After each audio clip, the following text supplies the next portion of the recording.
Good morning, everyone. At this time, I'll call the Crow Wing County Committee of the Whole meeting for February 16th, 2021 to order.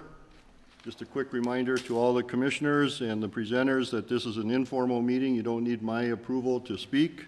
So if you have questions for the presenters, just chime in and we'll get them answered, but be respectful of one another if you hear somebody get in just before you. So with that, we will start out with the tax forfeited land conveyances. Mr. Simonson. All right, good morning, everyone. I'll see if I can share my screen here. All right, can everybody see that that handout? Yep. Yes. Okay, perfect. So I put together a two-page handout that goes through the background, current practices, and suggestions for what we should do in the future regarding conveying tax forfeited land for free for authorized public uses. And so I won't read through this entire handout now, but just to summarize it, state statute allows the county to approve giving away tax forfeited parcels for free for certain authorized public uses. We've done it approximately for 300 parcels over the years since the 40s and 50s is when we first did it, up to as recently as 2019. And these, whenever we do this with these free conveyances, there's a lot of strings attached, and we have to track the use for 30 years. And it can be, we've had quite a few issues over the years. And in 2007, we stopped doing these free conveyances because of all those issues we were having. And I think we've had 4 different land commissioners since 2007. I guess I'd be the 5th. And I think a lot of those details got lost over the years. I always knew these free conveyances were, you know, a problem, but I didn't know probably how big of a problem they'd been. And so, you know, we stopped them in 2007, but in 2019, the city of Emily requested a free conveyance for some tax forfeited land for public beach. And we presented the proposal to the Natural Resource Advisory Committee and County Board, and it was approved. And then since then, we've gotten a lot more requests from other cities on these free conveyances. So we thought we'd revisit this and look at the whole situation. This table here is a list of the 10 most recent conveyances that we've done. So you can see we've done 3 in 2002, 1 in 2004. On average, it seems to be 1 to 5 a year. And then you'll see that gap where we did 1 in 2007 and then 2019. Who they were issued to: cities, school districts, townships for the most part, some to the county itself, and then the use. A lot of trails, roads, water tower, airport, runway, landfill, that sort of thing. The most recent denied conveyance, well, we don't really have that data. In 2007, we made it clear that these were no longer an option, so I don't think cities or townships knew to even ask for free. And then, in the Emily example, when they brought that up, I reviewed statute, which is what could we do? These are all the options that we can do in statute. And so when I explained that to them, that they could purchase the land for EMV or conveying for free is an option, they chose to request that, and then that kind of spurred further requests. So essentially that's kind of there's a lot more detail there, but I could talk for an hour on all the different issues we've had. But our suggestion is to sell everything from market value, with the exception of creating affordable housing or correcting blight.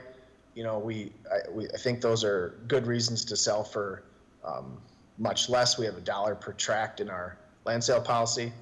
But all those other examples, I think, are good to have a sale for EMV in the policy, which it's just a policy too, and could always be deviated from in any circumstance the board prescribes. So I think that's all I have to start. I'd take any questions. Questions?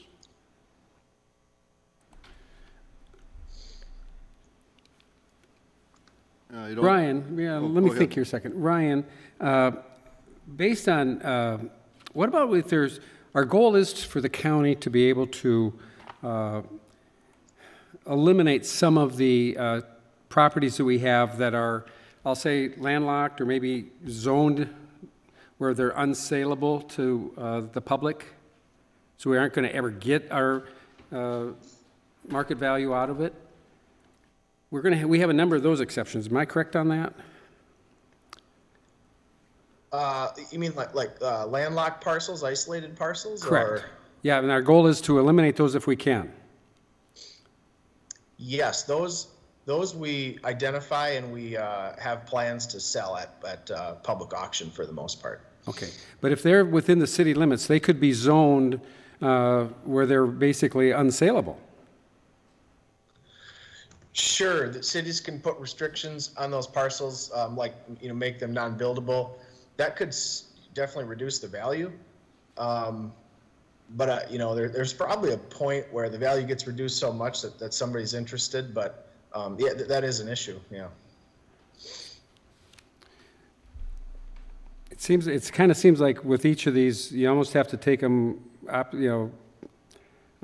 request by request to be able to decide what to do with them, just to see what best use of that land is. Yeah, with all those options in statute, one example is there's not much wiggle room between selling for market value and conveying for free. And so if a city wants a parcel for stormwater, there is wiggle room, and we could sell for less than market value for stormwater, but not for a road, or not for if they want a parcel for a trail or a park. It's either all or nothing, market value or free. And so that was one of my thoughts, was depending on the city's request, we could be all across the board of, if Brainerd wants a parcel for stormwater and Baxter wants one for a road, one would be getting a better deal than the other. So we thought that's one reason to, make everything for sale for market value. But Yeah. I'm concerned that we keep painting ourselves into a corner. I don't agree. Steve, I can tell you what my position is, but I wonder if out of respect for the city of Nisswa, I'd be certainly willing to listen to them first, but I can tell you what my position is on it. Well, it does appear to me that both of these items today are about the same subject matter, so why don't we, Paul, before you say anything, should we bring Ms. Max in to speak for the city of Nisswa? And then, Paul, if you want to weigh in on your position? That sounds good. Thank you, Steve. Okay, Ms. Max, if you want to present? Wonderful. Thank you, Commissioner Barrows, and good morning, members of the board. Let me share my presentation with everyone. Can everyone see the PowerPoint? Yes. Perfect. All right. Love when technology works. So again, good morning to everyone. I believe our PDF was included in your packet for your meeting today. And it's full of information and a lot of details. And what I did was I pared down this PowerPoint that I have for you just to give you the high level overview of what the city of Nisswa is proposing to the county. And I look forward to a thoughtful and productive dialogue with you today. And so this is in reference to the tax forfeit parcels that are along Camp Lincoln Road that we are proposing to turn into a city park. And when I use the term park, there's really varying degrees of what a park might look like. And so I'll talk a little bit more in detail as I go along about what that vision for the park would be. So I first wanted to start off by just kind of reflecting on both the city of Nisswa and Crow Wing County have very similar goals and mission with regards to preservation of natural resources. And I see this as an opportunity to partner and collaborate together on a very unique and exciting project. Our comprehensive plan that was approved most recently in 2019 by the city, along with our Parks Commission, supports increased opportunities for passive recreation and interaction with our natural resources. As you know, I mean, the county has an abundance of natural resources that really drives tourism and makes this such a destination place throughout the state that many, many people love to come visit us each year. It's not only important, but necessary to ensure that we preserve our natural resources so that future generations can enjoy our lakes, our woods, our wildlife, and maintain the character of what makes central Minnesota very special and unique. Similarly, the County Land Services has a recreation mission statement, and it's to maintain and enhance parks, recreation, and open space for county residents and visitors, while preserving the high-quality natural areas and open space. So I really see both of these missions and really goals between the two entities very similar and looking to, like I said, a really great opportunity to partner and collaborate. Since this conversation has spanned over a couple of years now, I just wanted to take a moment and kind of reflect on the timeline of events, just in case that helps the board, just kind of associate kind of where we were to where we are now. So in 2019, the county informed the city of its intent to sell some tax forfeited parcels along Camp Lincoln Road. These parcels have been in tax forfeit status for many, many years. And at the time, the city of Nisswa denied the sale of these parcels due to their existing zoning classification, which was public recreation. And I will speak to that a little bit more in a couple of slides, but these parcels have been zoned public recreation, basically with the intent to maintain them in their current natural status for at least 20 years now. At the time that the city denied the sale, some conversations started happening between the city and the county to kind of figure out, well, where do we go from here? And what the city decided to do was look into what we could do to thoughtfully preserve these parcels, but also make them an attractive feature for the city and for the county, for all of our residents and visitors. So the city council in early 2020 approved a committee to form and to pursue the idea of creating that city park. In July of 2020, we presented our initial concept idea to the Natural Resources Advisory Committee and requested their support in the conveyance of these parcels to the city at no cost. At that time, the committee was supportive of this idea and recommended that approval be sent, or the recommendation to approve our request to be sent to the county board.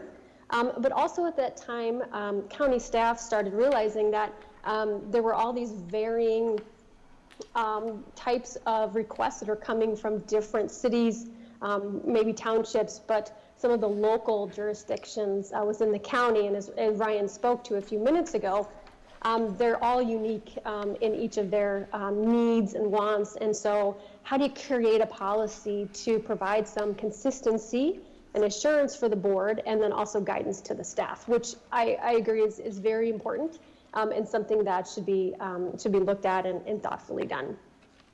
So we gave some time for that policy to be developed, and I appreciated Tim Hoole's communication with me throughout that process. And now in 2021, the policy's nearing completion, and so we thought it'd be appropriate at this time to bring our formal request to the county board to convey those tax forfeit parcels along Camp Lincoln Road to create the park.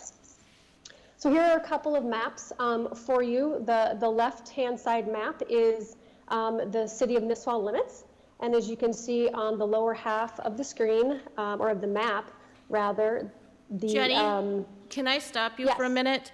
Your Of course. PowerPoint isn't moving. Oh, okay, let's see what's going on. So let me do this. Do you see? Yep, we see it now. Do Oh, you then- want, okay, do you I want to will- make, can you make that into a slideshow? That's where I was, but let's try it again. Can you still see the maps? We can. Can Okay, you I'm gonna just move- try advancing it, though, to the next slide? Yeah, I am, and I can tell it's not moving. So I So will, you'll, if you just want to It's just click on a- the left-hand side as you're I going, will do then that. that would work sorry too. about that. Thank you. We will definitely do that. Okay, so there's the recap of the timeline that I spoke to, and let me get to I'll just have to give it a little pause so that the screen can catch up. So as I mentioned, on the left-hand side, you'll see the city of Nisswa city limits, and on the bottom half, you'll see the circle around where these parcels are located, right along Hole in the Day Lake. And on the right-hand side of the screen, we have the parcels identified in red, connectors within these parcels that I'll note. The black line is our proposed trail development that we are looking at. We have notations for where a proposed parking lot and restroom will go, and also historical kiosk and an overlook. I believe this is one of the high points of the property and provides a beautiful look over Hole in the Day Lake. As I mentioned, the parcels have been zoned public recreation since 2001. So for 20 years now, they have been in this zoning classification. I believe that some of these have been zoned that way for longer, but we could at least have some assurance of the 20-year time frame at this point. These are just a couple of pictures taken about a year ago of the property where we would propose creating the parking lot, crushed gravel surface, low maintenance, trying to maintain the aesthetic of the natural environment. And just some photos of the existing trails that are on the property that the residents in the neighboring areas and some visitors use currently to walk and enjoy the property. Some of the features in our vision for this project, we would design 1.3 miles of nature trails. I would like to see perhaps a few loops added in to connect back, so you don't have to go all the way down maybe you're on the south end of the property and then have to get all the way back to the front or to the north end where your car's parked. So maybe creating a few more additional loop features. A bathroom located at the parking lot trailhead. Trails would be pedestrian, walking, hiking, running. In the summer and the spring, wintertime would be snowshoeing, cross-country skiing, all year-round use, but no motorized vehicles would be allowed. We would add some benches throughout the property at some really nice points where maybe you could sit and look out at the lake, or if there's a beautiful area that would be a nice kind of serene place to read a book or enjoy the nature. And then we would add some kiosks. And what we'd like to do is pursue the historical significance and educational opportunities that this property brings. We know that there's some Native American significance with Chief Hole in the Day, and we'd like to learn about what that significance is in more detail. We'd like to present that information on some kiosks. We'd like to incorporate some history and events that are unique to Nisswa, and then also some educational information about the natural resources that are surrounding that area with the water quality, with the lake itself being a wildlife preserve, and then other natural wildlife that you might see as you're enjoying that property as well. The image that I have on the screen here is from the county's Fire Tower Park project, and I foresee something very similar to this being brought into our park project as a way to tie in a bunch or many different projects throughout the county so that they're all similar in look, but unique to themselves. But I think that these message boards are really wonderfully done and something we would like to pursue as well. So as I mentioned, in July of 2020, we presented to the Natural Resources Committee and our idea for the park proposal, and they recommended that the county board approve the conveyance of these parcels to the city at no cost. There was a stipulation that a restroom facility should be added within 4 years, which the city agreed to do that. And an approximate cost, we were told at the time, was $25,000, plus of course any annual maintenance as necessary. I believe the county has a standard drop-in restroom facility that you like to use for all of your area parks and other amenities, and we agreed to do that and partner in that way. And so that's just one way that we are also committing and investing in this project along with the county. Something that we found really unique with this project is looking at all of the city park amenities that we have. On the top left of this slide, you'll see that we have a fully developed park at the Nisswa Community Center in downtown Nisswa. We have our skating rink, our ball fields. This is what you might see when you're when you want to have a full parks programming element in your community. And if you move to the right side of the screen, we have what we call kind of a hybrid park.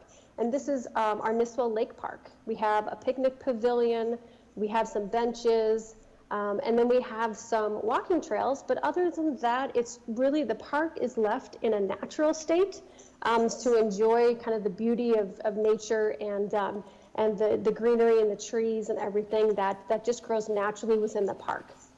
And we foresee that the Camp Lincoln Road project would be a completely natural setting, and we would construct and build those trails to allow for access throughout the property. But other than that, we would just let it be and enjoy the property for what it is, be able to view Hole in the Day Lake and enjoy the water. And really, it would complete a really great park programming feature from fully developed to a fully natural park setting.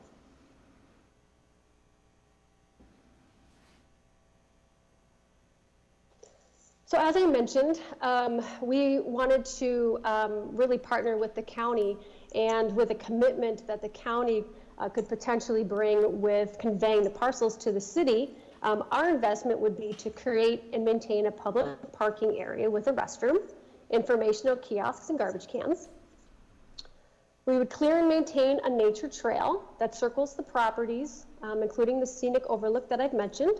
We would include kiosks with historical information, with educational opportunities, learning about our natural resources, and some great Nisswa-specific history and significance.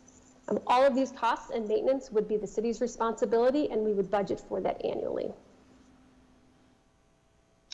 Our proposed timeline for this project, should the county convey the land to the city at no cost, we would work throughout the rest of 2021 to develop a design concept in partnership with the county, if you so desire. We would reach out and engage our local Native American communities and just the greater Nisswa community as well.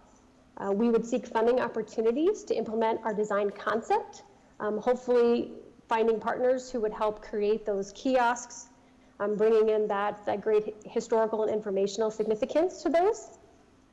In 2022, we would finalize our design concept and we would begin the trail clearing. When we started talking about this project, we wanted to engage and utilize volunteer efforts as much as possible, creating another partnership opportunity, perhaps with our local lake associations or with other groups who would like to see a project like this and be a part of it. We would complete the trail in 2023, and we would complete the parking lot, install our signage and our informational kiosks. And then in 2024, we would complete the bathroom and then continue maintenance on an ongoing basis as part of our annual parks operating budget.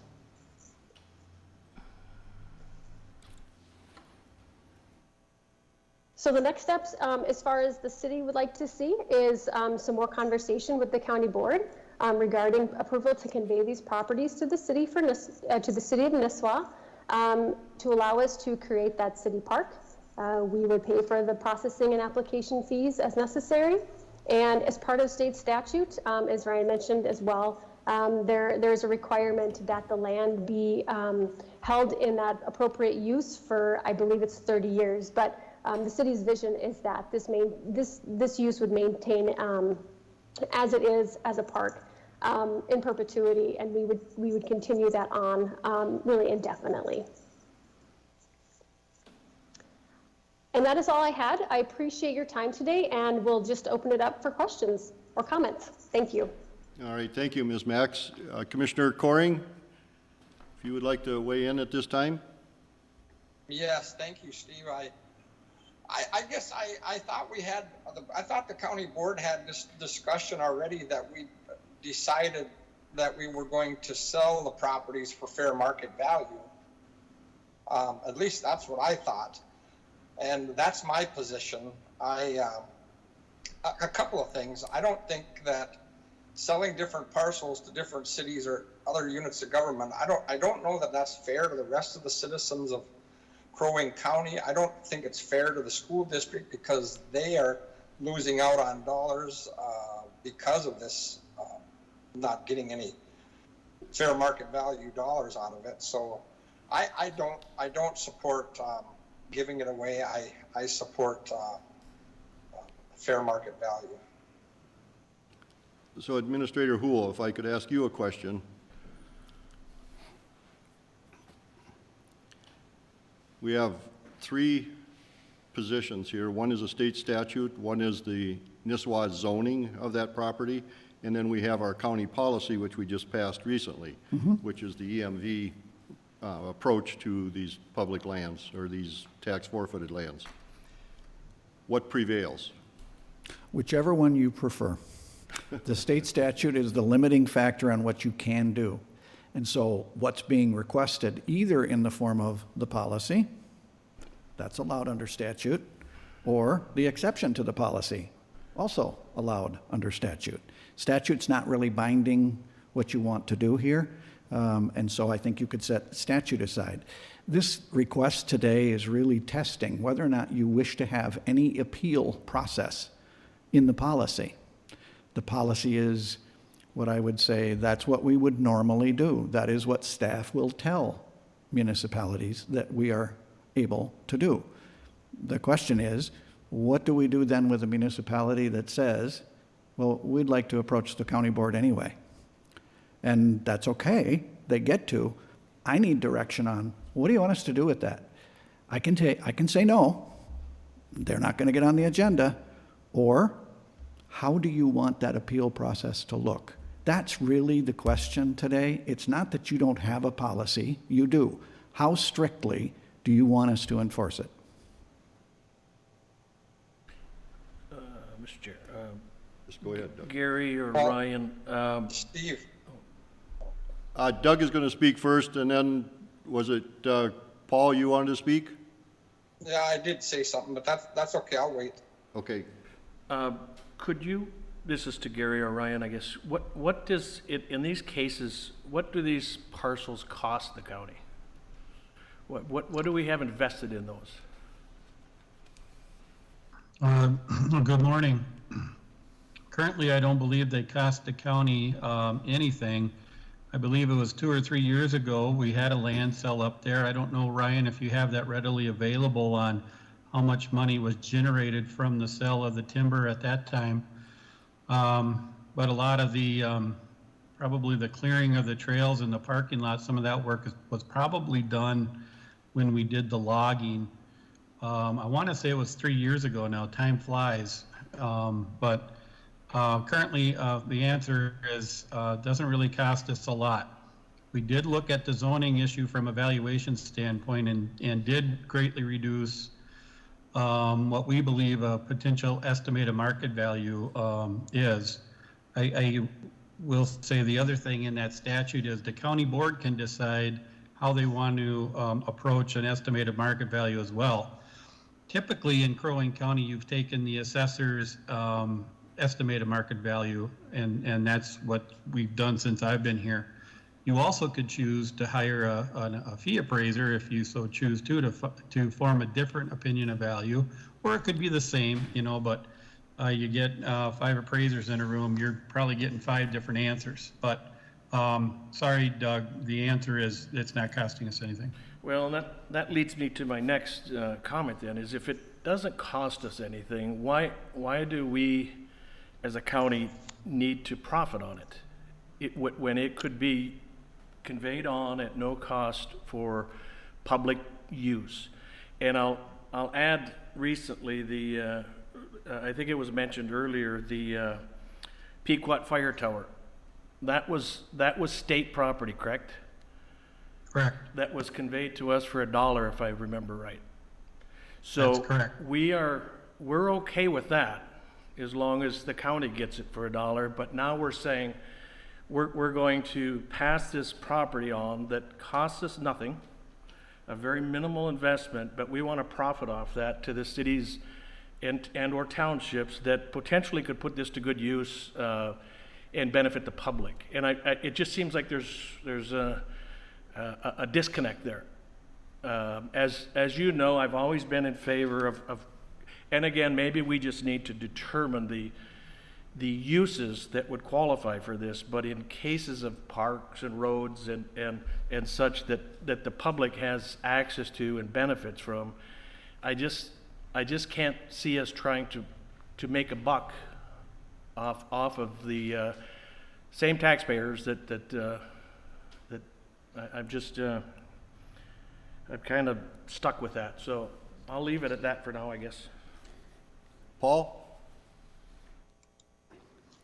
Well, I guess for fear of getting my big mouth in trouble, I'm not really going to say anything. I just don't know why, you know, the county staff comes up and they want us to have the county board to come up with a policy so they know what direction that the county board wants to go with this stuff. Okay, so now we come up with a policy, and now because Bill, sorry Bill, but you can't take no for an answer. You're back here again with this, and we've already decided it.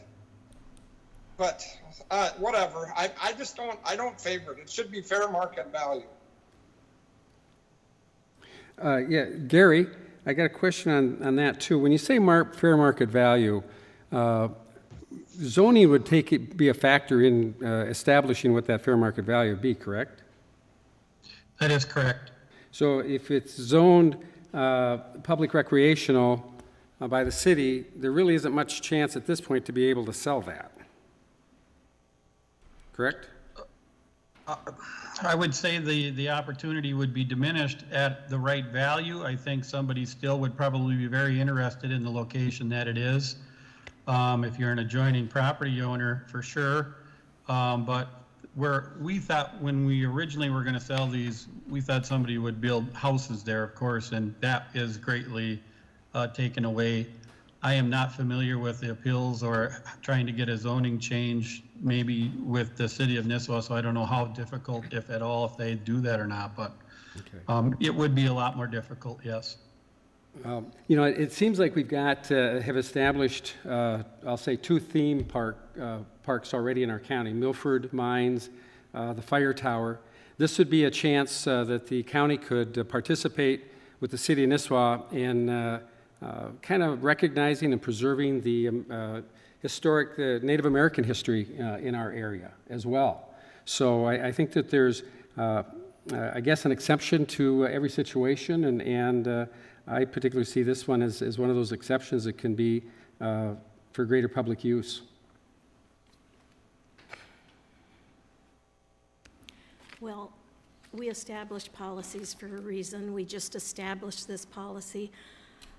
If we're not going to follow our own policies, we're not going to follow our own ordinances, we're not going to follow anything we do, why do we bother?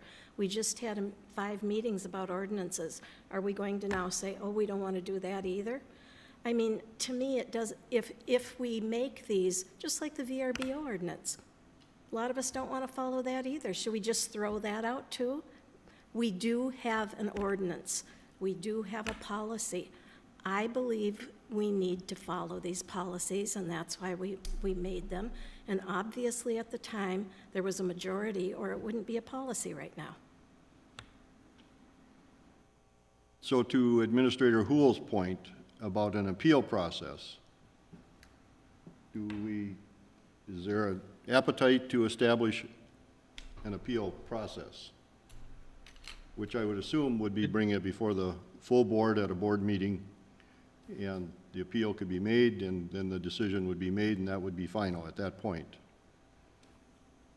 Could I jump in just real quick? If I could just add something, Steve, Sure. I apologize.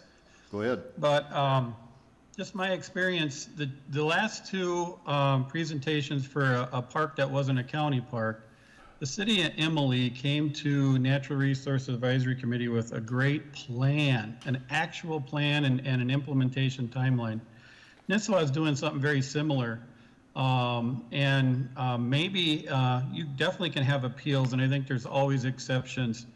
Do you want to update your policy and say if you want to come to the county board that you must have an implementation timeline and a plan for the proposed public use, instead of kind of just wide open, we want that 40 and we just want it type of where we're at.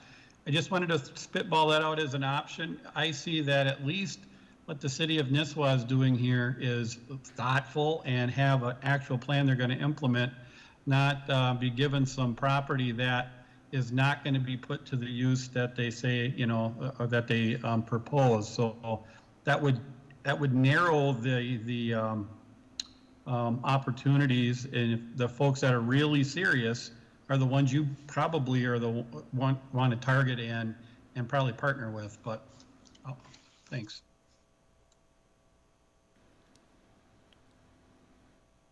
So let's talk real quickly about an appeal process. Yes or no?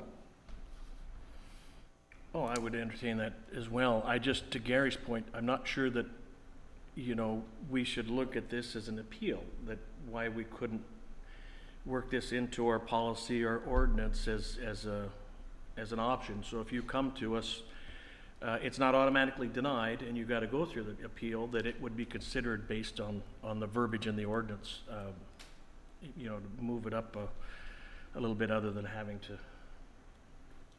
appeal it. But if we go to that point, and some of these cases, I hear Commissioner Franzine, but at the time we do make policies, there's additional information that we're not always aware of in certain circumstances where maybe we haven't considered the impact to the ordinance. So I think that, ordinance is a living document that we should have and need to be adjusting as time goes. So I don't want to set something in place and then have to live by it for the rest of, because things change. To your point, I would support an appeal process if that's the direction we have to go with some of these. But again, these do benefit the public. They do, in cases, bring tourism to our community. They're I think, have more long-term opportunities for the county than having to sell them at market value for development. So I would only speak to this point, Commissioner Hoag, that the city of Nisswa has been bringing this issue forward prior to our establishment of the policy. And with that, I think it's worthy of having an appeal process, because now we're after the policy and we're using the policy as a rationale for selling it at EMV, when actually the proposal came to us long before we established the policy. So I'm thinking in my mind that it would only be fair to Nisswa at this point to have an appeal process, or to others, because that would be going forward then, I'm assuming, I'm correct in that. So that is something to consider when you are deciding whether there should be an appeal process. They came early. After the fact of their initial presentation, we set a policy. and now they're back asking for it after we set the policy. So to me, there's some room to talk, and I think it would be fair to have an appeal process. Commissioner Franzine, anything? Well, are we going to do that for Baxter then, too? I think that's a different situation. They came to us before this policy. So, I mean, there's some similarities. Although we own that property versus this one we don't own. Yeah. We manage it, but we don't own it. Administrator Houle, does that make a difference?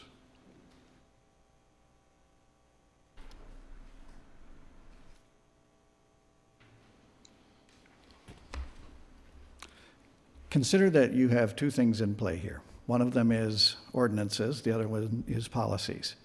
Ordinances bind us all. It is a law. You can't violate the ordinance. You can change the ordinance, but you can't violate it. Policy is guidance for staff. You guys have exceptions to policies and can have exceptions.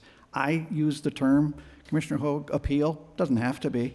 It can be a set of criteria that you will then consider a purchase at less than EMV. Gary had a suggestion, I think it's a reasonable one, that, he's saying if it's for a park purpose and there's a complete parks plan, then you would consider it. Are there other public purposes that you would then also consider? A city that needs to put in a sewage treatment plant, and the tax forfeited property is in the perfect location for them to do that. Stormwater management ponds that may control runoff in a municipality. Is that a legitimate public purpose? There are public purposes, and this question is really how big of an allowance, let's just call it that would be different than what's specified in policy. How open do you want to crack that door? And you can crack it as, you don't have to open it. You can open it a teeny bit. You can open it quite a bit or a lot. Your policy is going to tell staff what we're supposed to tell others. It doesn't bind you.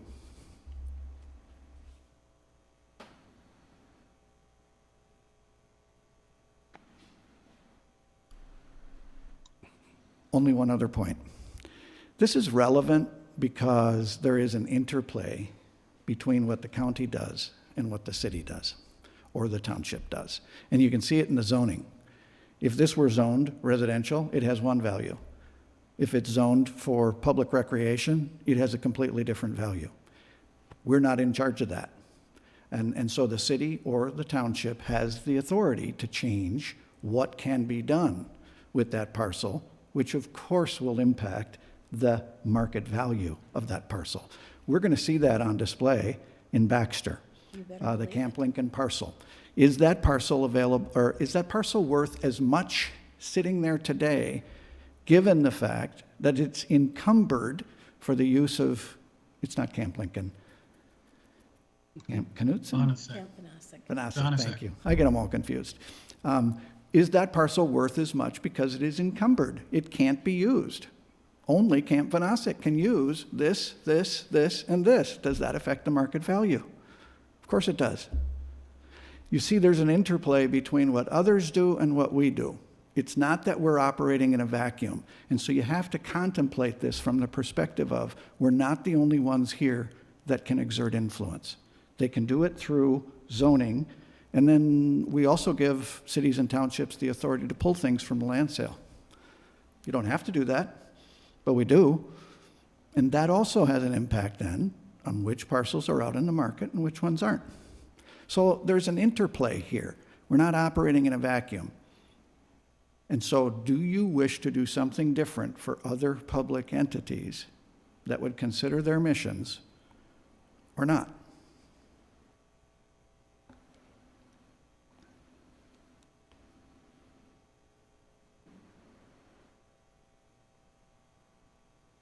Paul, any thoughts?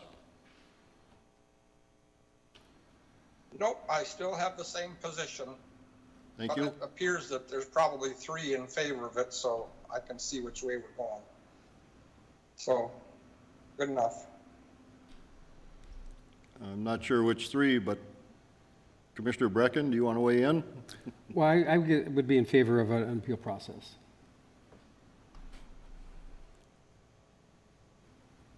So there are 3 that are in favor of an appeal process. So at this point, then, we would be allowing Nisswa to come to the board? Mr. Chair, members, what I would suggest is, given that knowledge, staff will write up some suggestions, and they're really just suggestions for you guys to consider. We probably won't think of everything that's out there that could possibly be thought to be done. And so we'll have to leave just a little bit of wiggle room. We'll bring you something back that contemplates. You still should put some bumpers on the bowling alley, right? What are the things outside of which you will not contemplate? For instance, I would suggest you shouldn't sell at less than market value for a city to turn around and put a development in on their own. That probably is not a legitimate public purpose. We could sell that to the developer directly. There are still bumpers on the bowling alley. So one, based on what I've heard, we'll bring you back a set of suggestions. Second question then is, what do you want to do with Nisswa? Thumbs up, thumbs down. We can certainly move that forward without having the draft, because I think what I hear is there's a consensus for a public park. So what do you want to do with Nisswa?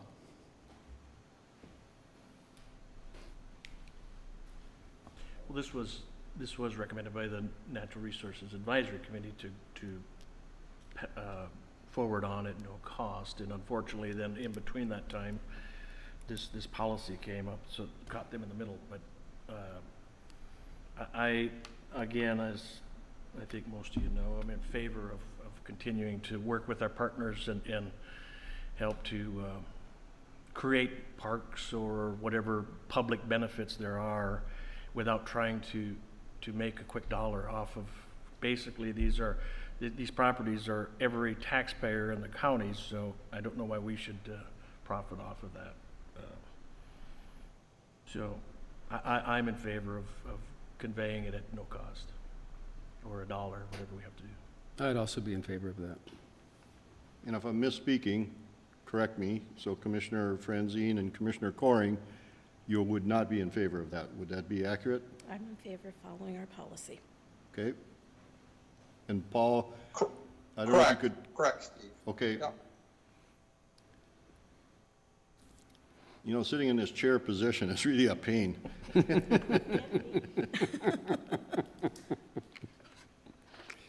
So are we making the decision today to convey, or that has to come to the full board, I would assume? Can't make decisions at this committee. Right. That is correct.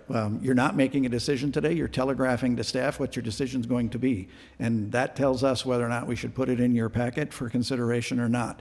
If I can hear that there's no support for something, there's no point in putting it in the board packet to have you just vote it down when we already know that. But action would be required in order to move this forward, and typically we only do that at a county board meeting. So if I hear that there's 3 people interested in moving something forward, then we put it on your agenda. Bring it forward. With that, I think we've completed today's business. So unless there's something else someone has to speak about, we are adjourned. Thank you, everyone.